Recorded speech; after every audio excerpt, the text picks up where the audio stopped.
Karen falsely accuses me of taking drugs in a restaurant and calls the cops on me. Little did she know that her ignorance would lead to her own arrest. Here's what happened. Let me start off by introducing myself. I'm a 32-year-old guy who loves good food, good music, and spending time with my lovely wife. However, I have a medical condition known as type 1 diabetes. For those who don't know, this means that my pancreas doesn't produce insulin, which is necessary to regulate my blood sugar levels. As a result, I need to inject insulin to keep myself healthy. I usually inject in my upper arm, and I always make sure to do it in private. So, my wife and I decided to try out a new restaurant in town. We arrived at the restaurant, and there was a bit of a wait, but we didn't mind as we were excited to try out their menu. Finally, our turn arrived, and we were seated at our table. I took out my insulin pen and primed the correct dose. I was about to inject when I heard a loud, obnoxious voice. "Excuse me, what do you think you're doing?" I looked up, and there she was, the infamous Karen. She was a middle-aged woman with a short haircut and a nasty attitude. She was standing there, glaring at me with disgust. "I'm sorry, what?" I asked, confused. "Don't play dumb with me," she snapped. "I saw you taking drugs, and I won't have that kind of behavior in a public place. Think of the children, for goodness sake." I was taken aback by her outburst. I tried to explain that I was injecting insulin, not taking drugs, but Karen wasn't having any of it. "Sure, that's what they all say," she said sarcastically. "I know a drug addict when I see one." I could feel my anger rising. How dare she accuse me of such a thing? I tried to ignore her and continued to inject my insulin, but Karen was having none of it. She stormed off, muttering under her breath. After a few minutes, our food arrived, and my wife and I started to enjoy our meal. We were chatting and laughing when Karen suddenly reappeared. "What are you doing now?" she yelled, pointing at me. "Are you still taking drugs?" "I'm injecting insulin," I replied, trying to keep my cool. "I don't believe you," she spat back. "You're just a junkie trying to get a fix." At this point, I was beyond angry. I knew I had to do something to make her stop. I showed her my insulin pen, explaining how it worked and how it was necessary for my survival. But Karen was having none of it. "You're just making that up," she sneered. "I know what I saw, and I won't have drug users in a public place like this. I'm going to call the cops." I was flabbergasted. How could someone be so ignorant and judgmental? I tried to reason with her, but she was having none of it. She stormed off, leaving my wife and me shaking our heads in disbelief. A few minutes later, we heard the sound of police sirens. Karen had actually called the cops on me. I was mortified. I couldn't believe that someone would go to such lengths just because of their ignorance. The cops arrived, and Karen pointed at me, yelling about how I was using drugs. I tried to explain the situation, but she wouldn't let up. "He's lying," she said. "He's just trying to cover up his drug use." Thankfully, the cops were professionals, and they listened to my side of the story. I showed them my insulin pen and explained my condition. I could see the realization in their eyes as they finally understood the situation. They turned to Karen and asked her for her side of the story, but Karen was still adamant that I was a drug user. "He's lying," she repeated. "I saw him injecting drugs. I demand that you arrest him right now." The cops tried to reason with her, but Karen wasn't having any of it. She started to make a scene, yelling and screaming about how she was just trying to protect her child. The whole restaurant was staring at us by this point, but the cops didn't back down. They examined my insulin pen and asked me a few more questions. After a few minutes, they were convinced that Karen's complaint was false. They turned to Karen and told her that she was under arrest for making a false complaint. Karen was stunned. She couldn't believe that things had gone so wrong. She started to protest, but the cops were having none of it. They handcuffed her and led her away. I was relieved that things had finally calmed down, but I couldn't help feeling angry and frustrated. How could someone be so ignorant and judgmental? How could someone cause such a scene just because of their own prejudices? My wife and I finished our meal, but it wasn't the enjoyable experience we had hoped for. We left the restaurant feeling shaken and upset.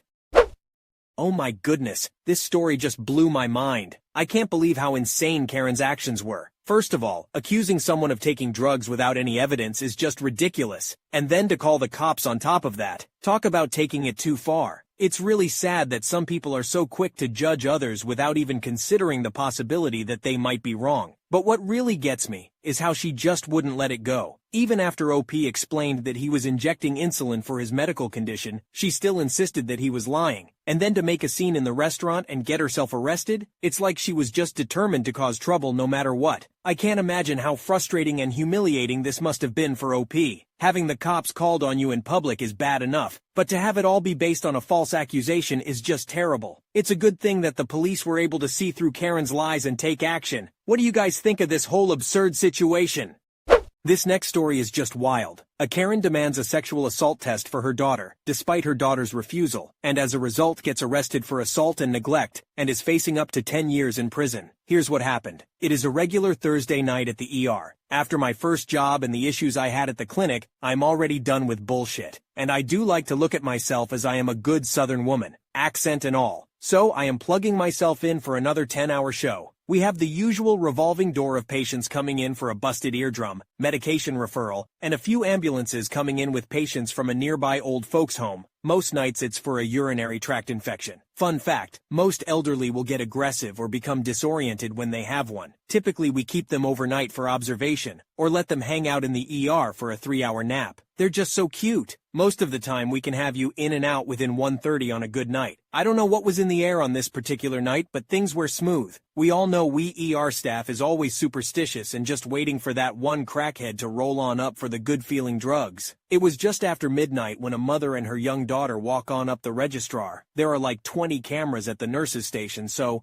we can see everything. Maybe a little too much at times. This mama comes in and wants us to take a look at her daughter. The registrar, who is just barely out of high school, inputs her into our medical system and has the patient fill out the basic demographic information needed for a patient to be seen. Our lovely registrar is seen on the monitor getting up and coming to the back to ask a question. My registrar, who we'll call Nicole, asks, "Hey, do we have a victim's advocate on staff tonight?" And I reply, "No, why?" "Well, this mom out here is claiming her daughter has been sexually assaulted and would like to be evaluated." "Well, we can do the evaluation, but there is no advocate unless I call the authorities." Nicole says a quick thanks and returns to the front. Registers the little girl, approximately 11 years old, into the system to be seen. My medical assistant goes to the triage room, calls them in and starts to do the preliminary evaluation, then gets them settled in bed 4. Once settled in, my medical assistant comes up to me and gives me that one look. You know the look. That mama is crazy. It's not so much that she is crazy, it's that this mama makes hell for anyone. I get up and go in the room. I greet the mother and teen. I ask them what they're here for. Entitled mom goes like, "My daughter has been sexually assaulted. I want her to get all the testing." "Come on, mom," the girl pleads. "We weren't doing anything. Can we just go home?" Her entitled mom goes like, "Hush up!" She hisses at her daughter. "Will this take very long? I need to get some rest before work tomorrow." So I go like, "Well, ma'am, I can do any testing or treatment needed. The testing times may vary. However, I will have to speak privately to your daughter and obtain her permission to run some of those tests, as they are very evasive." Entitled mom gasps and looks offended. "What do you mean? I am her mother. She will give you permission. She will get the testing done." I look at the young girl and begin the basic treatment explanation. So in SA, we would need to run a pregnancy test, a urinalysis, a drug test, to swab her private areas to rule out any STDs or swimmers. Then, we would give X to ward off pregnancy and STD transmission. After all is said and done, if requested for, we would contact the police and have them come in and assist in filing a report. I look at the mom who is absorbed in her cell phone. "Would you want to or be able to pee for me?" As I reach for one of our urine collection cups and attempt to hand it to her. The young girl was embarrassed and probably wanted to hide under a rock. "Why? Let's just get it over with." So I go like, "Sweetie, is this not something you want to do? Would you like to talk about it?" Entitled mom barges in and says, "Yes, she will do it. Now get on with it." She spits out at me and her daughter. I then ask the daughter, "Why don't you tell me what happened?" And again, entitled mom barges in, "I caught my daughter at her friend's party." She waves her pointer finger at me. "There were boys. There were drinks and drugs. You're turning into a really little hussy." "Well, I won't let that boy touch my daughter and get away with it." The girl screams, "Tyler did no such thing, and it was coke, not alcohol. Mom, can we please just go home?" The girl is pleading and near tears. "You will get the damn tests done," the entitled mom says. This mama is yelling at her baby. They all started talking over each other. The young girl goes like, "Mom, can we please just go home?" "You can't get pregnant or drugged from just talking. Please!" The girl is pleading. I am just standing there, medical assistant right next to me, by the closed curtain, stunned into a frozen state. Entitled mom goes like, "You will get that goddamn test done now," she is yelling. Thank goodness we don't have any other PTs nearby. The girl goes like, "We didn't do anything. Why do I have to get the test?" The girl is pleading and begins to cry. Entitled mom then says, "You will get the damn test done, even if it means I hold you down while they do it," she yells, and the girl begins to cry. I barge in. "Now, ma'am, I cannot and will not force your daughter to do anything against her will." What are you saying? You won't have to? I will make her. What? Are you not going to treat my daughter? So I reply, that is not what I said, ma'am. I said your daughter has a right to choose on whether she wants to participate in treatment. I will not force this baby, no matter how old she is, to any test she does not want. I understand this may be upsetting for you. We all were young and stupid once, but, entitled mom cuts me off. I said test my daughter, now! This mama begins to turn beet red in the face, huffing and puffing. So I reply, I'm sorry, ma'am, but at this point, ma'am, I am going to have to ask you to leave or call security and have you removed. I will not be able to assist or help you this evening. With that, I turn, walk out, close the curtain behind and walk back to the nurse's station. I place a quick call to our security team. The mom comes out from around the curtain, standing in the hallway, screaming at some poor soul on her phone, blabbing about how she is going to sue the whole hospital, and that we are refusing to care for her poor baby that was just essayed by some hoodlum. The security guard comes about the station. I point in the direction they head over and escort her out. I haven't seen or heard from them since. As a precaution,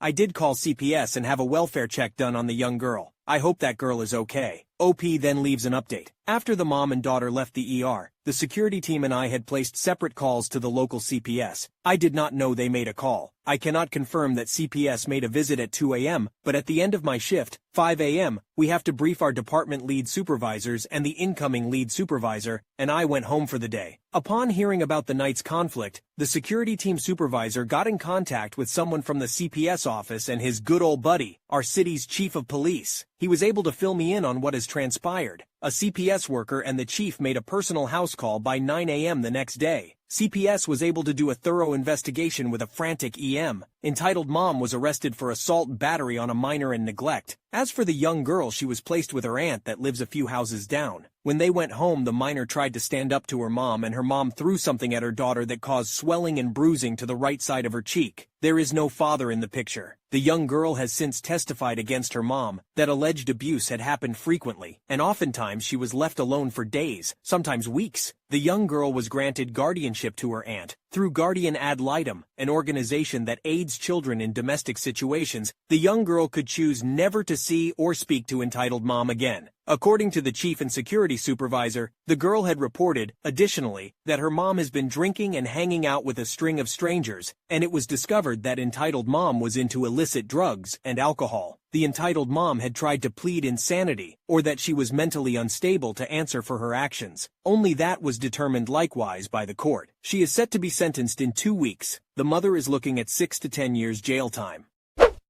Wow, I have to say that this is one of the craziest stories I have ever read. I mean, this Karen was off the rails. She was demanding tests that weren't necessary and didn't care that her daughter was crying and pleading to go home. The entitlement was just too much to handle. And then to find out that she was arrested for assaulting her own daughter? It's just too much. I have to give props to the OP for handling the situation so well. They stayed professional and even called CPS to make sure that the girl was okay. I'm glad to hear that she is now with her aunt and can choose to never see her mom again. It's heartbreaking to think that there are kids out there who have to deal with this kind of abuse. What do you guys think of this absurd situation? Anyways, check out the video on screen where a vegan Karen destroys OP's leather jacket and calls 911 for animal cruelty. Yeah, like what the hell?